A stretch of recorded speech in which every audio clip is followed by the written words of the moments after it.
अस्सलामुअलैकुम dear parents, I hope आप ठीक होंगे और अपने घरों में महफूज होंगे। तो आज क्लास में बच्चों ने किया है लेटर टी साउंड ठ।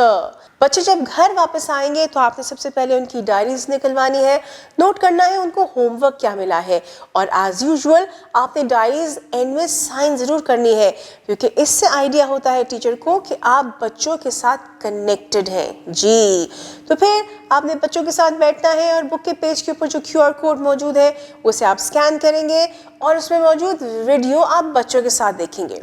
अंदाज़ा आपको होगा कि क्लास में टीचर ने लेटर टी साउंड ठ किस तरह से कराया है और आपको एग्जैक्टली किस तरह से घर में कराना है। अगर आप खुद नहीं करा रहे होते और आपके पास कोई ट्यूटर आ रहा है तो वो वीडियो ट्यूटर के साथ बैठ के देखिए, ट्यूटर को दिखाइए ताकि वो एग्जैक्टली इसी तरह से बच्चों को काम करा सकें। फिर आपने यहाँ पे फोकस करना है स्टेम एक्टिविटीज़ की तरफ भी जनाब, और वो एक्टिविटीज़ बच्चों के साथ मिल के कीजिएगा।